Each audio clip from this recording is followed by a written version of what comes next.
Podcast.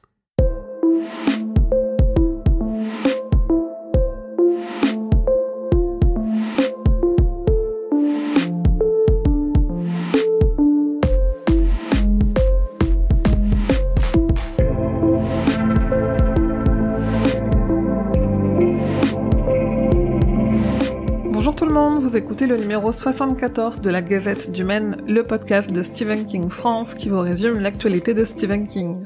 Je suis Émilie et je suis très heureuse de vous emmener avec moi en balade dans le Maine pour vous conter les nouvelles informations depuis le 9 mai.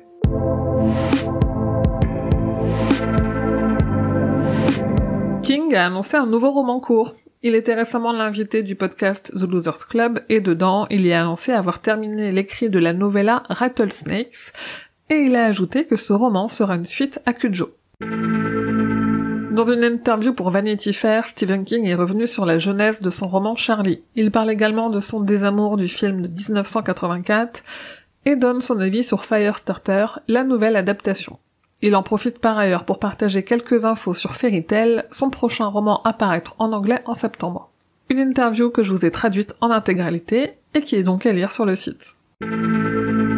La nouvelle My Little One vient d'être publiée seule chez Albin Michel. Vous le savez, je vous en ai assez parlé les semaines précédentes. L'éditeur continue de publier du King dans sa collection Wiz dédiée aux ados, et on a appris que la prochaine histoire sera la nouvelle N, parue dans Juste avant le crépuscule, qui sera disponible le 28 septembre 2022.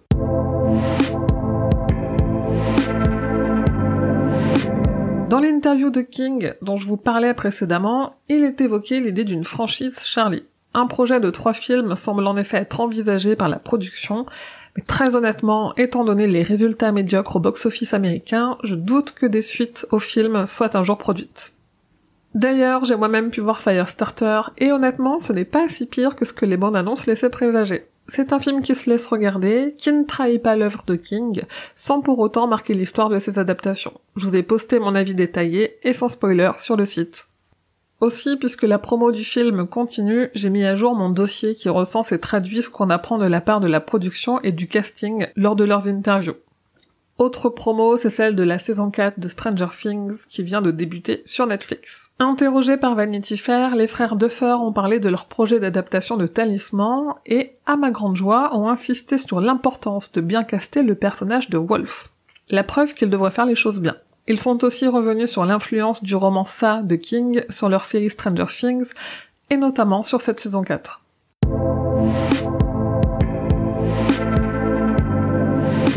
On a évidemment beaucoup parlé de Charlie ces derniers temps, mais pour moi, parmi les sujets qui ne sont jamais assez discutés, il y a La Tour Sombre. Si je me félicitais que l'équipe du Kingcast ait posé à King des questions sur la tour, ce qui honnêtement n'arrive jamais, un podcast francophone a réussi à y consacrer près de 45 minutes. Je vous invite donc à écouter le dernier épisode du Contrecast, dans lequel Zéphiriel parle avec émotion, passion et sans spoiler de sa lecture du cycle de La Tour Sombre.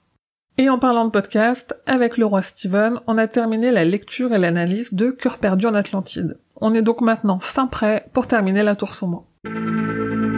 Côté jeu de plateau, Hachette Heroes va sortir le 21 septembre 2022 une boîte quiz de 250 questions sur Stephen King et son univers. Parmi les autres produits dérivés, on a les traditionnelles figurines, notamment les pop en vinyle de chez Funko. Ils ont commencé les annonces de Funkoween, leur gamme avec des exclus pour Halloween, et on y retrouve une Carrie ensanglantée au pouvoir télékinétique et un Gripsou version 90 qui réagit à la lumière noire.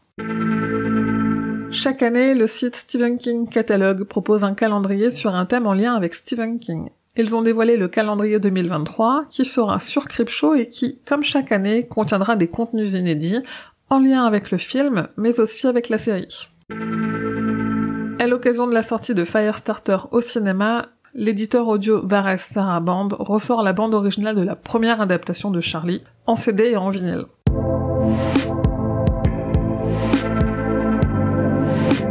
La grosse échéance de l'agenda, c'est la sortie en France du film Firestarter, la nouvelle adaptation de Charlie, qui débarque le 1er juin dans nos salles de cinéma. Le 15 juin, le recueil Le Carrousel Infernal de Joe Hill sort en poche avec 2 nouvelles coécrites avec Stephen King, Plein Gaz et Dans les Hautes Herbes.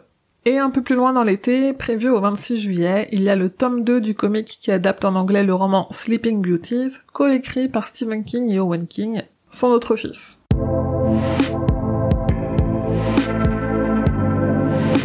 Et voilà, c'est tout pour la gazette numéro 74. Merci à toutes et tous de m'avoir écouté, j'espère que cette gazette vous a plu. N'hésitez pas à parler de ce podcast à vos amis fans de lecture, à le partager sur vos réseaux sociaux, et si vous avez une petite minute, mettez 5 étoiles sur votre appli de podcast, ça lui permet de se rendre un peu plus visible et d'arriver jusqu'aux oreilles d'autres fans. Comme toujours, suivez l'actualité de Stephen King grâce au compte de Stephen King France sur Facebook, Twitter et Instagram. Et si vous souhaitez venir échanger avec d'autres fans, vous pouvez venir sur le serveur Discord Stephen King France et sur le groupe Facebook. Je vous mets tous les liens en description de cet épisode. Et enfin, rendez-vous sur le site stephenkingfrance.fr pour avoir tous les détails sur toutes les infos dont je viens de vous parler. La Gazette du Maine est un podcast du label Podcut. Rendez-vous sur podcut.studio pour découvrir ce que font tous les autres podcasts. Je vous dis merci et à bientôt, fidèles auditeurs et auditrices, que vos journées soient longues et vos nuits plaisantes.